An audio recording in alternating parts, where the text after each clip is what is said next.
This is Earth in 2030. Around the world, plastic waste is floating in the ocean, clogging up drains and harming wildlife. Why can't we just ban plastic then? Leo Hendrik Beeckland invented plastic in 1907 as a synthetic polymer. Synthetic polymers or plastics are low in cost, easy to manufacture, can be easily molded and waterproof. This makes them a great raw material for a multitude of products of different scale. From paper clips to spacecrafts, plastic has replaced traditional materials such as wood, stone, leather, metals and glass. By the 20th century, every industry was using plastic in their manufacturing process. However, by the end of the century, its slow decomposition rate raised several environmental concerns. In 2014 itself, 8 million tons of plastic ended up in landfills globally.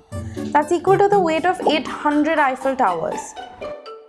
1 million plastic bottles are bought around the world in 1 minute. The average usage of a single-use plastic is 12 minutes. No wonder in less than 2 years the plastic waste generated shot up to 260 million tons. That's 35,616 Eiffel Towers. Only 16% of this was collected for recycling, 25% was incinerated for disposal, and the rest 59%, which amounts to 150 million tons, ended up in the environment. At this rate, plastic waste will increase to 400 million tons by 2030. That's equal to the weight of 55,000 Eiffel Towers. While we cannot completely eliminate plastics from industrial functions, how do we make sure we use plastics responsibly?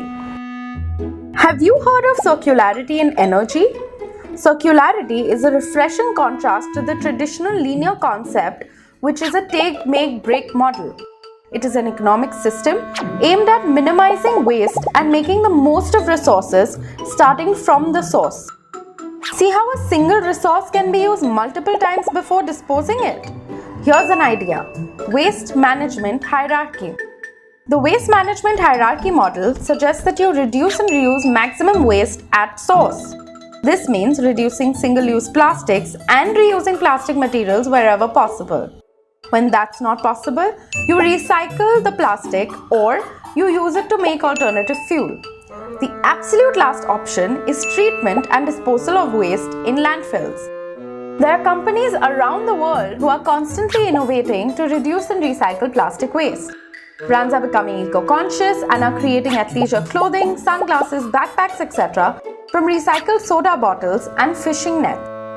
This Shell Energy Day, come up with a commercially viable business model that not only benefits the environment but also creates opportunities in the market.